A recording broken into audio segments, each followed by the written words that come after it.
Ok.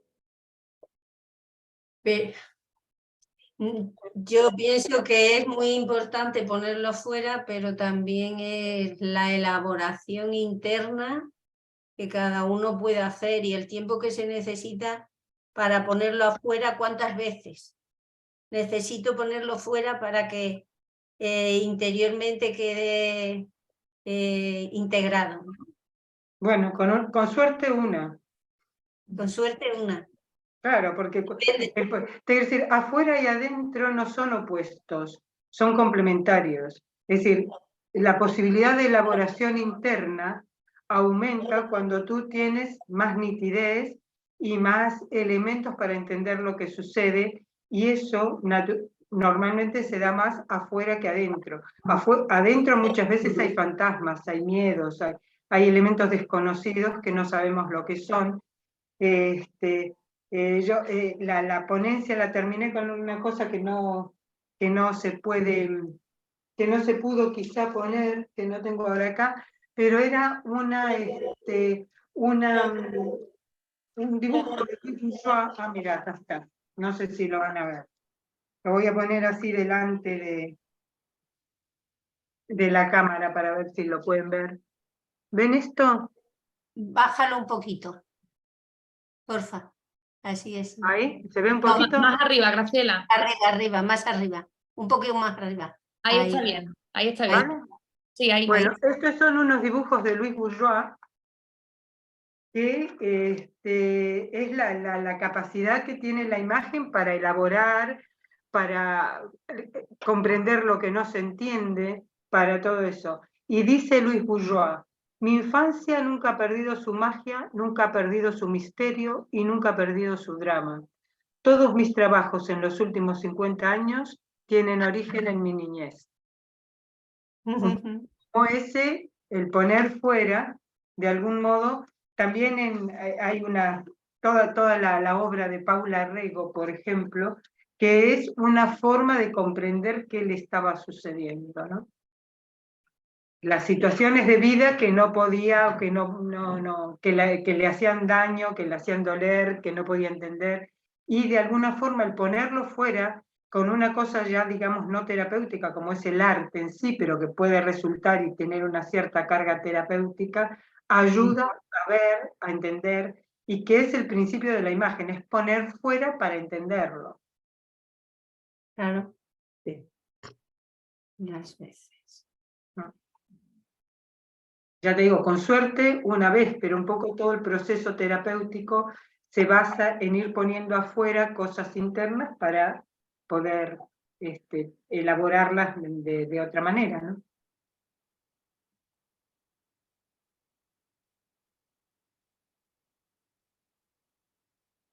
Bien. Bien, Sí. son 8 menos cuarto, no sé si hay más preguntas, más comentarios, más cosas a compartir. Sí, Sí, Tatiana. yo quería... Ah, espera, disculpa. vale. Tatiana, Mari, Vale. estáis las dos. No te preocupes, Tatiana, después no hay problema. Vale. Bueno, lo mío es, para quien no me conozca, soy Tatiana, soy estudiante de último año ya por fin de psicología en la UNED y estoy haciendo las prácticas con Nuria Garrocho. Entonces, bueno, lo primero, muchas gracias por invitarme y por dejarme formar parte de esto. Y estuve en el congreso y sí que hoy me he vuelto a acordar de una cosa que se me quedó ahí dando vueltas con esto que habéis vuelto a retomar hoy de la moda del trauma, ¿no? Como que ahora se habla mucho del trauma y yo trabajo mucho con adolescentes y posadolescentes, con gente de 20 y pocos años, los que hoy se llaman generación Z. Y yo no sé si es que es verdad lo que dice Graciela, ¿no? Que el siglo XXI ha sido un evento histórico detrás de otro, sobre todo en los últimos 10 años, como ha ido todo sin parar, pero sí que también creo que a esta generación tenemos que agradecerle mucho que empiecen a nombrar cosas o traumas, digamos, más cotidianos, ¿no? Porque ahora hay como mucha visibilización en redes sociales de pues, muchos temas de abusos sexuales, pero como por ejemplo que tu novio te pueda violar. Son cosas que nosotros, yo tengo 42 años, eso en mi época no se hablaba, por supuesto ni nuestras madres, ni nuestras tías, ni nuestras abuelas. Esto de, bueno, sí, el cura te tocaba, pero bueno, como que eso es normal, como que hemos asumido muchos pequeños traumas que hemos dado, o a los niños se les pega y un niño se porta mal, pues claro que hay que pegarle. Como que creo que ahora hay un trabajo de sacar eso a la luz y realmente reconocer que nos hemos comido muchos traumas que no sabíamos que eran traumas. No sé, esa es como la reflexión que quiero soltar para ver Sí, sí. qué pensáis de esto. No, indudablemente para mí hay una visibilización que antes no había, que ni se planteaba, que no era cuestionable, por ejemplo, y cuanto más autoritario y tradicional era el sistema, en general mayor maltrato se admitía sin cuestionarlo, ¿no? Entonces, digamos, como que pienso que todos hemos estado inmersos en una cultura muy patriarcal, muy tradicional, más o menos, digamos, pero en Occidente y en todos lados. Y que la cuestión es cómo eso poco a poco, esa mentalidad va cambiando, pero va cambiando a través de las generaciones, que aquí iría lo transgeneracional para bueno, digamos. Es decir, yo me propongo que no puede ser el sometimiento a la pareja, por ejemplo. Pero para mí es una lucha constante, digamos, o puede serlo en cuanto que mi modelo, el que yo mamé cuando era pequeña, es que no era así. Entonces yo me tengo que estar reflexionando y cambiando contra mi disco duro, digamos. ¿Entiendes? Para mi disco duro, de algún modo, lo natural es eso. Pero yo, con una reflexión posterior, digo, no, no puede ser eso, esto a mí me rebota, no me gusta, y yo cambio. Pero quienes van a cambiar son realmente las generaciones posteriores que ya, al cambiar de algún modo voluntariamente y voluntariosamente un modelo, ya lo van recibiendo de otra manera. Y ese es el cambio posible y por eso los cambios sociales tampoco son tan fáciles, porque en lo ideológico se cambia rápido y fácil, pero que eso realmente pase a ser una situación vivencial diferente y una situación de conducta diferente continuada, que se integre en un rol y que se integre en todos los roles que tenemos, que no seamos machistas ni como padres, ni como profesores, ni como terapeutas, ni como individuos, ¿me explico? Ni como vecinos. Eso ya, de algún modo, que el yo se haga cargo de eso y lo pueda ir transmitiendo, para mí es un proceso de voluntariedad y con todo esto, lo mismo, digamos, que yo soy autoritaria, digamos, y no quiero que mi hijo no quiere serlo, o, es decir, todos esos elementos y tantos que se nos escapan, aunque no queramos. Entonces, como Una cosa. esas generaciones nuevas, sí, sí, sí. Yo también quiero decir. Una cosa, dijo Una alguien. cosita, sí. Que tengamos en cuenta también que no todas las malas experiencias son traumáticas o originan trauma, quiero decir. Sí, sí. No, lo que pasa es que el trauma es un resultado. Claro. Es un resultado Depende cómo se de elabore, cómo se... un hecho o algo que sucede, cómo la persona lo vive, los recursos que tiene para resolverlo, digamos, que ahí cuenta su estructura básica de núcleo del yo, cuánto de dañada o no dañada está, los recursos yoicos, su inteligencia, su conocimiento, todo, y también el apoyo social que pueda tener o no tener. Entonces, que es un conglomerado de elementos de la cual la resultante, digamos, la edad a la que te ocurre, no es lo mismo una situación traumática con 5 años que con 25. ¿no? Entonces, obviamente todo eso tiene mucho que ver, ¿no? Pero, claro, a mí lo que me llama la atención es que a esta generación se le llama generación de cristal, ¿no? Como que son muy quejicas y creo que esos están son los que creen que los viejos estamos hechos a todo. Claro. Y por ejemplo, ahora había un Muy movimiento, no sé si tiquismiquis. os enteraste, en la Escuela de Arte Dramático había un profesor que cometió abusos, bueno, sexuales y abusos de poder. Y mi generación, para nosotros eso era como, bueno, sí, el profesor te humilla en clase, pues claro, pues normal. Y hay gente que ha dejado la carrera por eso. Entonces, sí que es traumático para alguna gente, evidentemente para otra no, pero esta gente han conseguido juntarse y echar al profesor, y el profesor ahora mismo está suspendido de empleo y sueldo y pendiente de un proceso. O sea, que al final es como hasta qué punto es la generación que se queja de todo o hasta qué punto nosotros hemos tragado con cosas traumáticas sin saber que lo eran. Ujú. Yo quería decir una cosa. A mí me parece súper importante que haya personas que podamos escuchar el sufrimiento y darle la importancia que tiene. No quitar importancia a lo que daña, aunque a otros no dañe, eso es algo, o sea, si te pegan un bofetón, a todo el mundo le duele. El umbral del dolor puede ser muy personal, pero eso es humillante y si no se ve como humillante y no se recoge como tal, eso se puede ir repitiendo y aprendiendo incluso a que es una forma de tratar, pegar.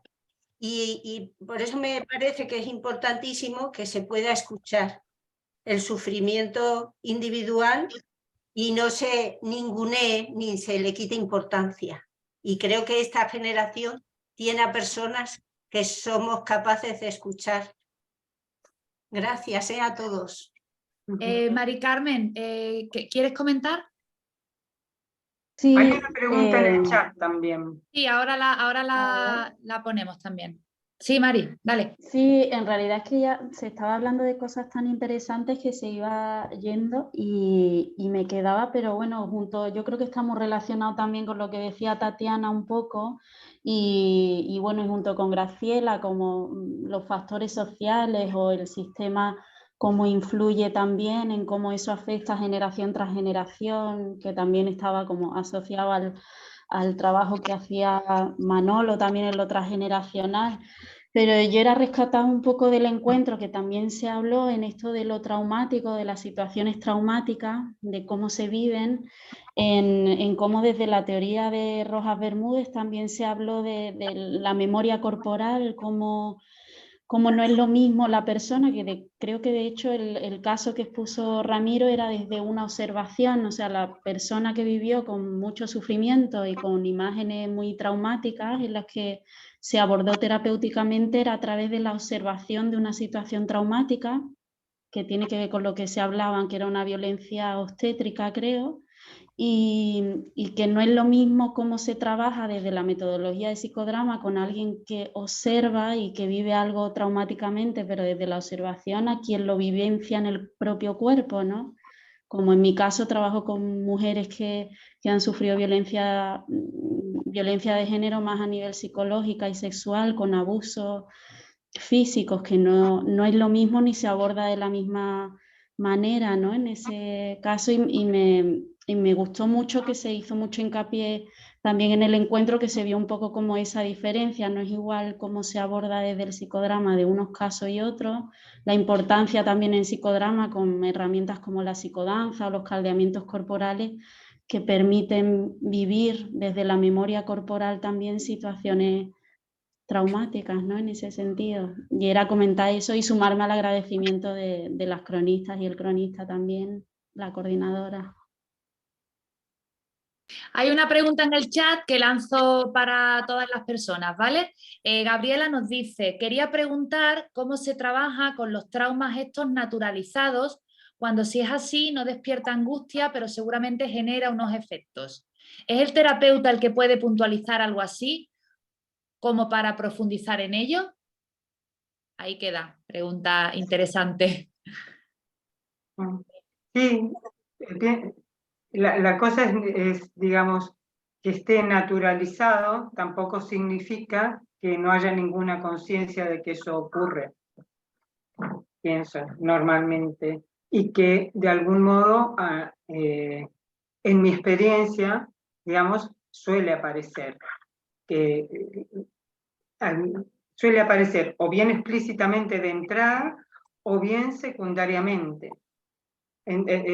Ahí estaba presentando varias situaciones, porque además nosotros tenemos que tener en cuenta una cosa: el paciente o la paciente que vienen a atenderse El trauma no siempre es una cosa que conozcan y que le importen y que viene por otra cosa, porque tiene una fobia, porque se angustia con esto, porque le pasa esto otro.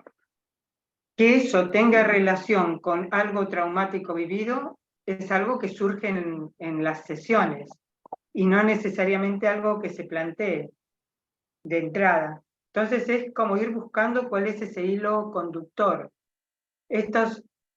Digamos, estas situaciones naturalizadas de sometimiento o de haber sufrido elementos abusivos o agresivos de afuera sin cuestionarlos, claro que salen en terapia y se van trabajando poco a poco y viendo qué es lo que va pasando de un modo, digamos, gradual y inclusivo, ¿no? Y pienso, Graciela, por añadir algo más a la pregunta, que muchas veces es desde el trabajo de técnica de construcción de imagen, o cuando el paciente puede tomar una postura más en dramatización o cualquier otra técnica desde nuestro tipo de trabajo, se evidencia, ¿no? Que se puedan ver formas donde la paciente, en este caso el paciente, toma conciencia por cómo complementa o por la postura que pone, cuando en el discurso verbal, en apariencia, no había nada de no te está contando nada. No te está contando nada.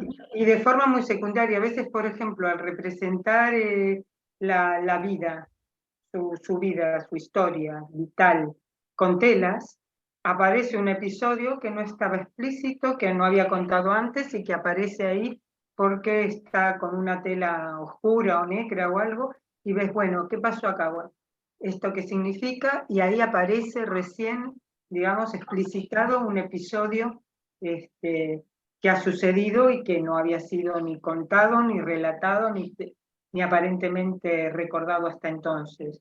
Entonces, ¿cómo todo esto de los traumas naturalizados, yo pienso como que la clave es que el cerebro y la mente se organizan como pueden, con las cosas que tienen en cada momento. Y nosotros siguiendo ese hilo, digamos, de lo que vamos viendo, por eso el estar atentos a las formas que van apareciendo, a las formas verbales, metafóricas, a las formas corporales que aparecen en el paciente, es tan importante porque son justamente esas grietas por donde se escapan los síntomas, ¿no? Y entonces ahí uno los puede tomar. Entonces ahí, digamos, con una paciente, por ejemplo, me pasó que venía con un dolor y hacía así, y como este gesto. Entonces le digo que ese gesto lo pase al escenario. Entonces pasa y hace el gesto, bueno, que surge y surge algo de detener o de ponerle un parón al otro. Entonces digo, bueno, ¿cuál sería el complementario? Primero me dice que es el padre, y después cuando se pone realmente ahí, es la madre. Y entonces es la madre y empieza a aparecer un vínculo de la madre muy agresivo con ella que ella no había contado. El malo era el padre para ella, conceptualmente. Y empieza a aparecer toda una situación vincular con la madre en la que la madre era muy agresiva con ella, pero como a su vez era una persona muy depresiva y que ella la había visto, digamos, tremendamente deprimida en la cama mucho tiempo a raíz de un divorcio. Entonces ella de algún modo no conceptualizaba en su cabeza y explícitamente a su madre como agresiva, pero en realidad ella, recién cuando hizo que quien la atacaba no era el padre, sino que cuando ella tomó ese rol complementario de atacante, vio y se dio cuenta que era su madre, por el soliloquio, por todo lo que hizo, ahí recién empezó a implementar eso traumático en, digamos, su pensamiento y en la forma de organizarse de otra manera. Entonces nosotros estamos trabajando con elementos de contenidos que conoce el paciente. Nosotros vemos las formas externas y cómo eso aparece, pero esas formas externas son, como le digo, donde se filtran los contenidos traumáticos, por decirlo así, o que son duros o difíciles o conflictivos, y donde, digamos, te dan una oportunidad para trabajarlo. Bien, No sé si está clara la pregunta, digamos, pero sí. por ahí, ¿no? Son ya casi las 8 menos un minuto. Y tenemos que terminar muy puntuales hoy. Sí, sí. Entonces, nada, agradecer a todas las personas que habéis participado, agradecer a este equipo de cronistas que... Al equipo de cronistas. Sí, sí, que la intención es que eso se instale, que como decía Manolo, podamos tenerlo como recurso en nuestros encuentros, en nuestras actividades, porque ya veis la productividad y la producción de todo esto y todo lo que está generando, ¿no? Entonces, gracias a Matilde, gracias a Elena, gracias a Ignacio y gracias a Alicia por vuestro trabajo, por vuestro Y a tiempo. su coordinadora. Sí, gracias por vuestro trabajo y por vuestro tiempo, ¿vale? Con esto vamos a terminar, son las 8, los coloquios suelen quedar grabados, ahí grabamos con un poquito de atraso porque, bueno, por un problema técnico, pero hay casi una hora de coloquio grabada que la colgamos siempre, exacto, en nuestro canal de YouTube de la asociación, que la colgará, imagino que en nuestro comité de medios. Y poco más, nos vemos en 2 meses, que ya iremos anunciando el próximo, son coloquios bimensuales. Sí, en mayo. En mayo, ¿sí? Sí, sí. Y poquito más, recibiréis información de nuestra actividad de verano para el curso de cuerpo y máscara en psicodrama y cualquier cosa pues os comunicáis con nosotros a través de cualquiera de los canales que podáis tener. ¿Vale? Chequeo un poquito el chat, pero no, todos agradecimientos, así que estupendo. Muchas gracias. Gracias. Hasta la próxima. Hasta la Gracias. próxima. Gracias. Adiós. Chao. Adiós. Gracias. Adiós. Ahora sigue la reunión de junta directiva y comités.